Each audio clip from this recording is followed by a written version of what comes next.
Welcome to the Align Life podcast by yours truly, Dr. Tiffany. How about we get out that magnifying glass and look at every part of your life? The awesome, the suck, and everything in between. There's so much beauty in you. Stop being afraid of what isn't good enough and let's double down on what is together. It's about your truth in your life, aligned.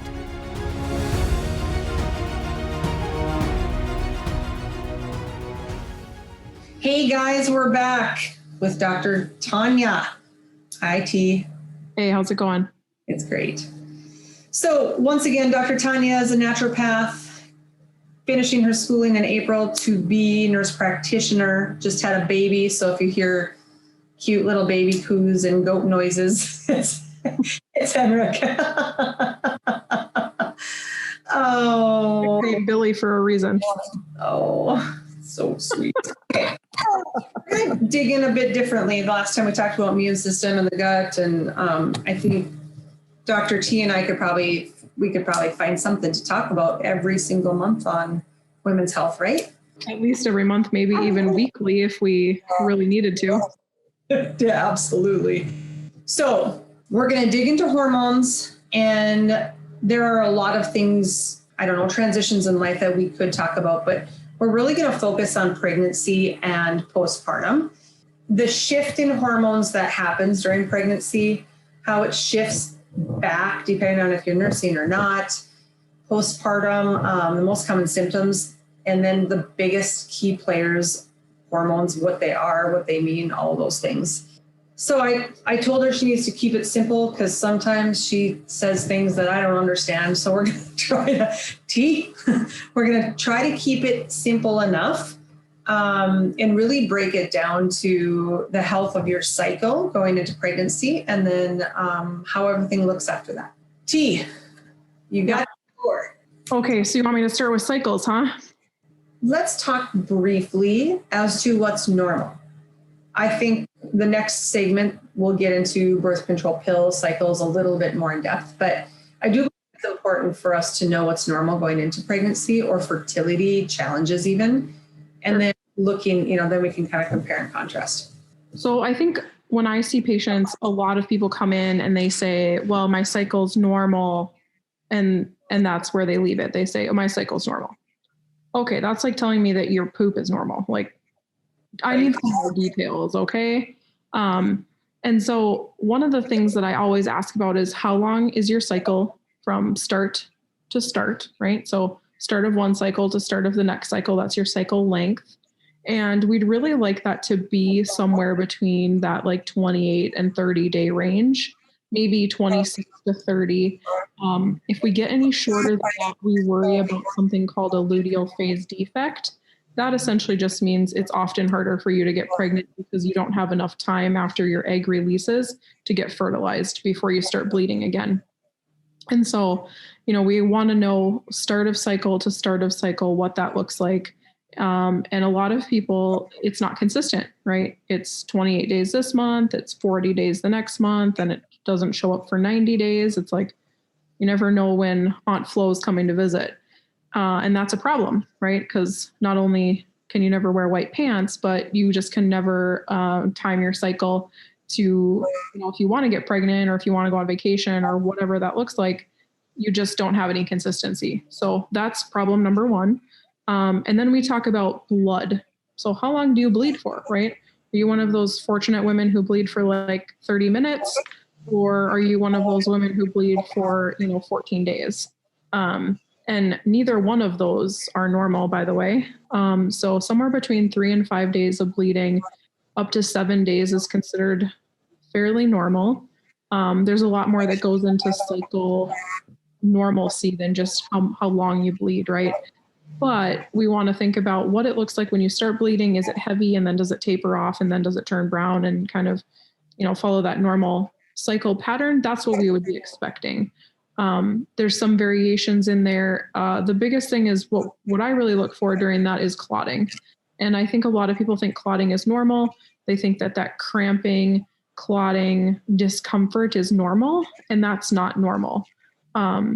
But, someone has always told you that it is normal, right? Oh yeah, everybody has that. It's normal. Just because everybody has it doesn't mean it's normal. It means it's common. And so try to remind yourself that you don't necessarily want to be like everybody else. And so thinking about those characteristics of your cycle are really important, especially if you're trying to get pregnant. What else in the cycle? So we've got length, we've got bleed time, and then we've got symptoms like mood changes, cramping, clotting, maybe some acne, maybe some sleep disturbance, things like that happen throughout the cycle that aren't normal. Those are very common things that happen, but they all represent a little bit of a hormonal imbalance or shift that needs to change. Mm-hmm. Okay, so after people take inventory, because we're going to do the next segment that you and I do, we're going to do on that, why people choose birth control, not only just for not getting pregnant, but all these symptoms. And oh my gosh, people are starting it so early. I can't even believe it. So I think that topic is going to be so important. But after everybody takes inventory, what happens when we get pregnant to our hormones? Yeah. So right away, what happens is we stop that cycle, right? We stop that estrogen progesterone shift throughout the month, and progesterone really starts ramping up. Progesterone is the hormone that keeps us pregnant, right? So if you don't have enough progesterone to begin with, sometimes people have early pregnancy loss, right? So they'll have a miscarriage early on because they don't have enough progesterone to keep them pregnant. Estrogen kind of starts to take a little bit of a back burner because it's already done its job. So estrogen is the hormone that's responsible for making the lining of your uterus really nice and plush, right? It makes it really cozy for the egg to kind of burrow in and set up shop.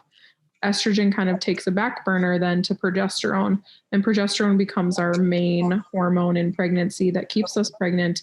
And we rely on our own progesterone until the baby, or until the actual kind of sac of the baby starts making its progesterone. And then we get to rely on that a little bit more. And that happens after the first trimester. So if you hear about people who are like, well, I actually took progesterone for my first trimester to keep me pregnant, that's what they're talking about.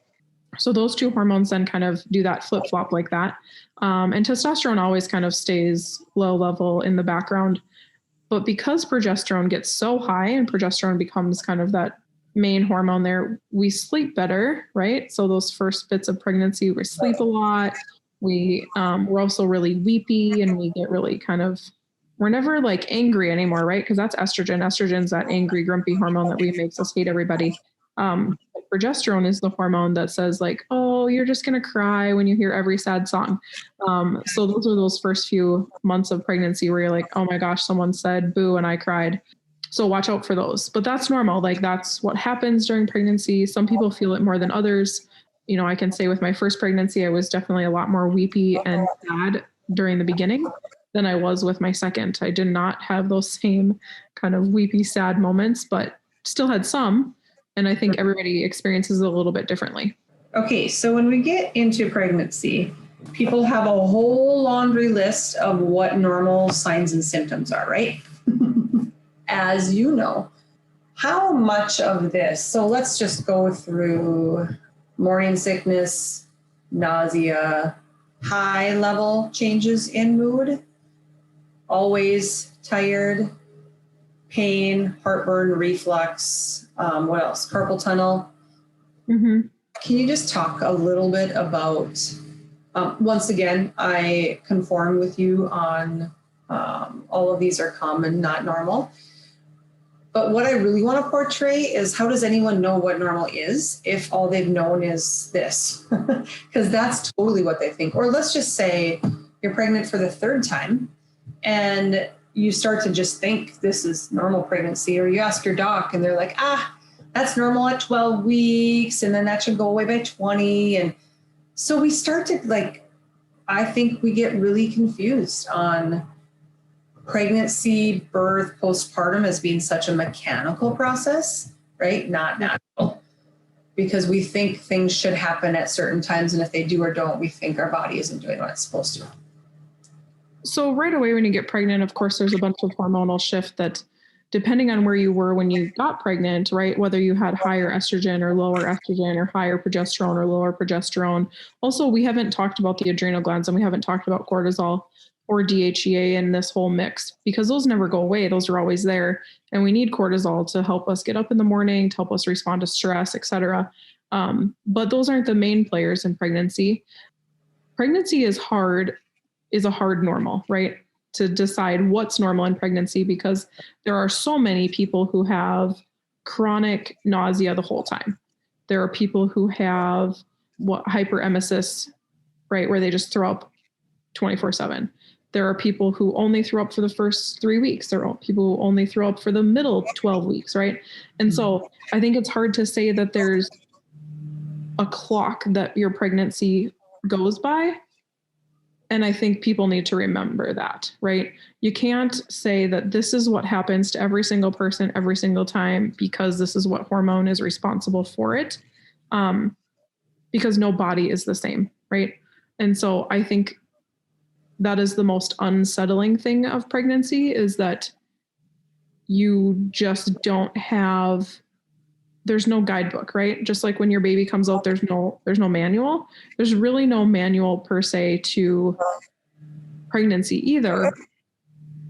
What I would say though, is that as you go through those different changes, try to just honor what your body's going through and just know that it might be the way you're responding to extra progesterone.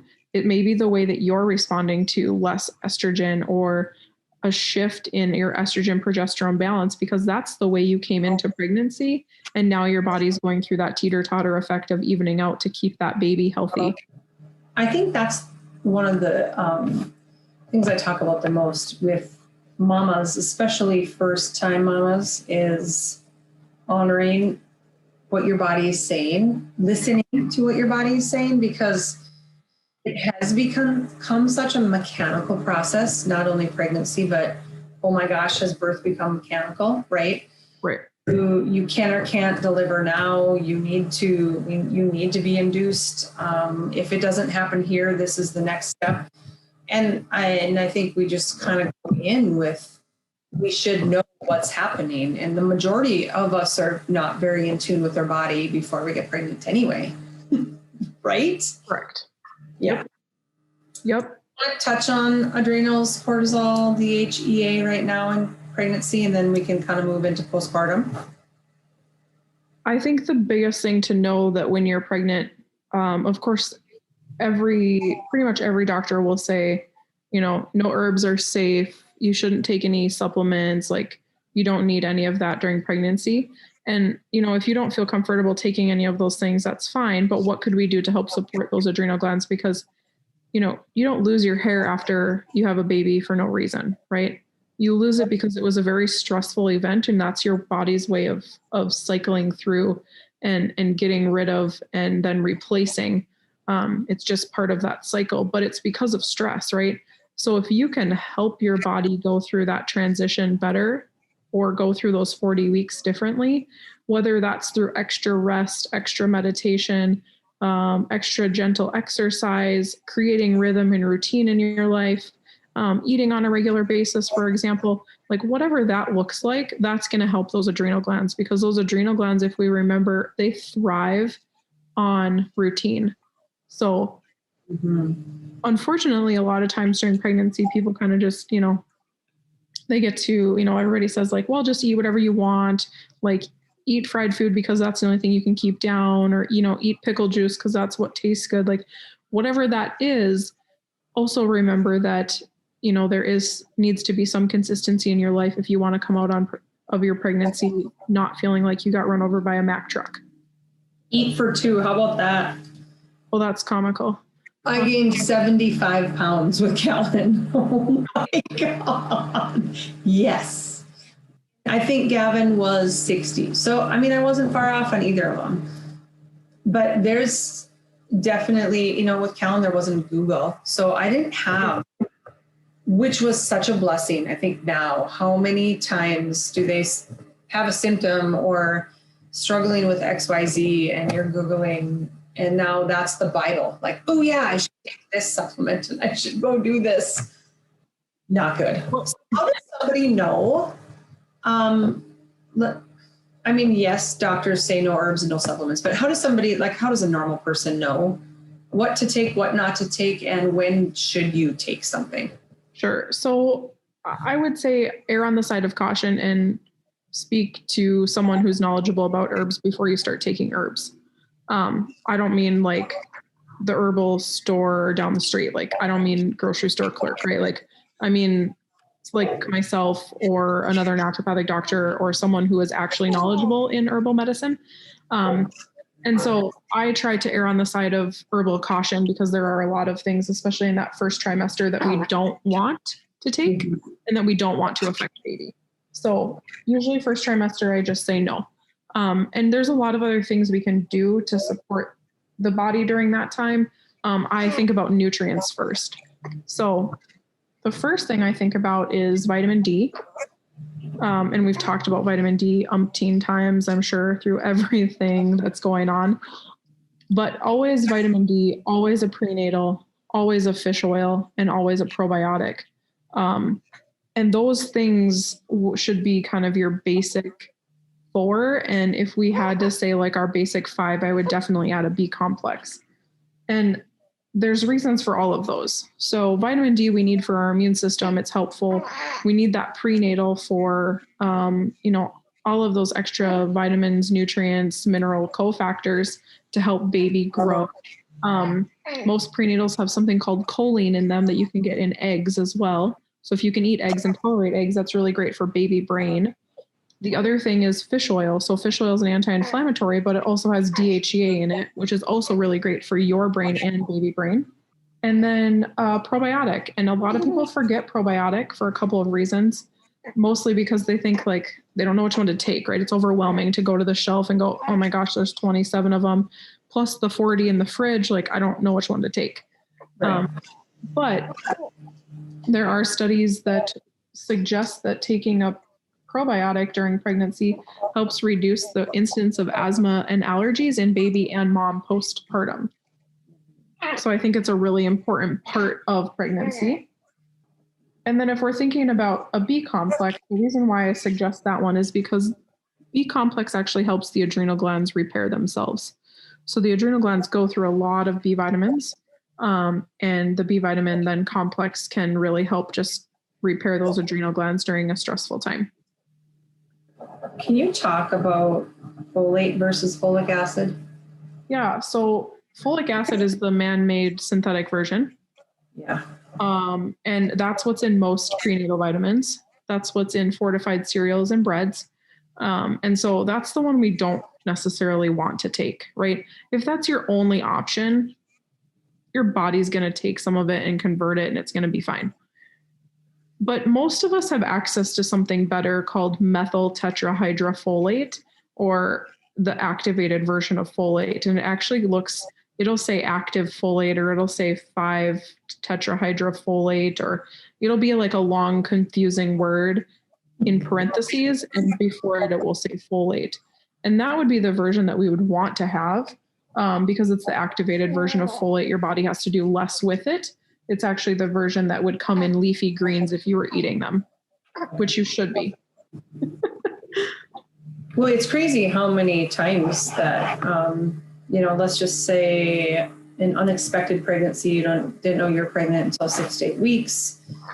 And your friend or, really even in pharmacies, their prenatal is folic acid. I'm floored by how much that happens. It's actually most of the time. Yes. Yep. And it's just, there's just a better version, it's like, do you want the organic kind or the non-organic kind, right? Like if you have the option, like choose the organic version, right? If you have the option, choose the activated one. And it just, it comes down to like telling people what the difference is. And I think most people would then make that choice. And just an overview on supplements, it's best to get them through your provider, right? Best to get them through your chiropractor, your naturopath, your functional medicine provider. Most of us have access to what I call physician-only supplements. And that essentially just means that the company that I purchase them through has third-party testing. They get tested for efficacy, quality by a third party, not the company, not myself. Like someone else says that this, what's in this is in this. Because if we remind ourselves, the FDA does not regulate supplementation. So any Joe Schmo can put a supplement out on the Target shelf and say that there's anti-aging serum and, you know, it's going to cure all of your things. Like there's nobody to say like, that's false. No, that's not true. That's false advertising. Take it off the shelf. So find a person you trust. I use a lot of Nutridyne products, and those products are actually, the constituents of them have been in a research study. For example, their collagen, they have specific forms of collagen in there that have been studied in actual humans, right? That's the kind that we'd like. So we want to make sure that what's in our supplements is good stuff, right? Because crap in equals crap out. You wouldn't, well, you would believe it, but the majority of people never believe that I say FDA does not regulate anything. So what's on the label doesn't have to be in there, and what's in there does not have to be on the label. And I think if there's one really, really, really big thing to understand about supplements, that's it. Know that you need to get them from a trusted source that has third-party testing, or it's garbage. You're wasting your money. Even if it's the $12 special on the end cap, right? Yep. Fish oil. You know, that's my favorite, is when people go to box store and they say, I got 300 tablets of fish oil for $10. And I'm like, well, that's great, but how much would it cost you to purchase that much fish to squeeze, right? Like think about squeezing individual little fishies into those capsules. It's going to cost you way more than $9.99. So like, first of all, what's the quality of those fish? You're eating their fat, which concentrates all of the chemicals and toxins. And now you think it's a good source of an anti-inflammatory agent? Like, no. So fish oil is going to be your most expensive supplement always. And it should be, because you're replacing your fat that is in every single cell of your body with the fat you eat intake, right? So make sure it's a good one. So what happens when somebody says, I eat a lot of fish? How much fish and what quality of fish, aka wild? How much wild fish would you need to eat to get to the supplementation that product can provide? So more than you should have while you're pregnant. So hard to quantify, because mostly you're talking about salmon, tuna, sardines. Most people aren't eating sardines. So now we're left with tuna and salmon. And most people aren't eating wild caught, which is a big problem. So always get wild caught fish. But you're looking at probably a serving a day. And that's more than what's recommended in pregnancy, because we're worried about mercury contamination, right? So 2 to 3 servings of tuna weekly is usually kind of upper limit. So you wouldn't be able to get that much in. The other thing, most people, when they take supplements, they're not taking an actual therapeutic dose, right? They're taking less than what would be recommended, which I have a lot of people say, well, isn't it better than none? Well, yes and no, right? It is better than none. But if you're taking a supplement for a desired outcome, you should be taking the therapeutic value that is needed to achieve that outcome. Otherwise, a lot of people then just say, well, they didn't work for me. Well, it would be like taking half of your antibiotic and expecting your infection to go away, right? Like you didn't take enough of it. So we wouldn't expect it to work. Supplements are the same. You didn't take half of your Prozac and expect it to work, right? You take the whole dose. Right. This is why people need to see people like you. I just told somebody the other day, I ain't no supplement expert. And they looked at me like, oh, Tiff. Although I I know the top 5, right? Like, but man, I am not the same as working with somebody like you that can really dig in and have a magnifying glass on how your life is, how you're handling stress, how you're handling life. Is it going the direction you want it to go? Yep. Are you masked? Are you medicated, but you thought you'd feel good? You're not pooping, but you thought that was normal. You're anxious still on the highest level of Prozac. Like, hello. So Yep. it's so like, that's not my wheelhouse. This is why I'm on here with you, because I know the basics. But in order to really look at somebody doing the right testing and then having the right therapeutic dosages, it's imperative that you're seeing the right people. Between someone like you and a functional med doc, some integrative docs do it, right? There's a few people. Yeah. Yeah. I mean, find someone. Like, someone is better than no one, right? But don't use Dr. Google, because you won't get far. Well, exactly. You'll get far in the wrong direction. So can we just touch on postpartum before we close? I think we've pretty much set the foundation to know that if there's a lot of imbalance going into pregnancy, and if pregnancy is imbalanced, it's likely that your postpartum experience won't be that awesome either. But can you kind of talk about that? Breastfeed, no breastfeed, and then how that shifts? Yep, absolutely. So, one, speaking from experience, I went into my first pregnancy super stressed. Owned a business, working 60 hours a week. Like, just things were not good in my personal business life. I was way too stressed. Everything was just busy and crazy. I came out of that pregnancy with a brand new baby, tried to breastfeed, was going to school, and felt like I got hit by a Mack truck. I was not eating well. None of those things. And so know that if that's what's happening before you get pregnant, that's likely what's going to continue after you get pregnant, right? Your body's not going to magically like repair and heal and come back in this new reincarnated form after you give birth if you haven't helped it along the way.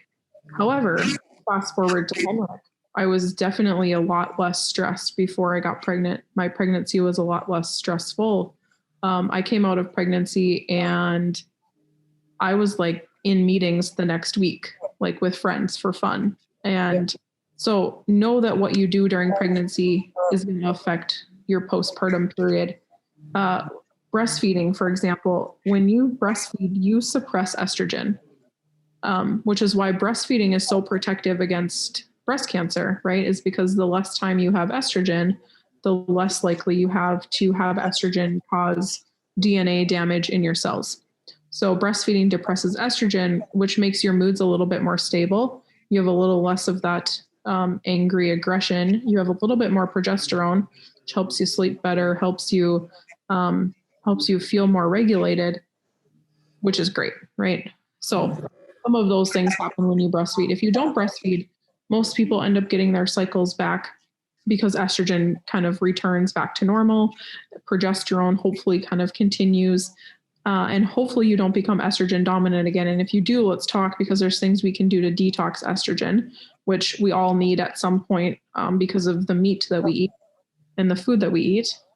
The other thing that I will say about postpartum is that you're going to be tired, you're going to need iron, and you're going to need to give yourself some replenishing nutrients, and you're going to need, otherwise you're going to feel like crap.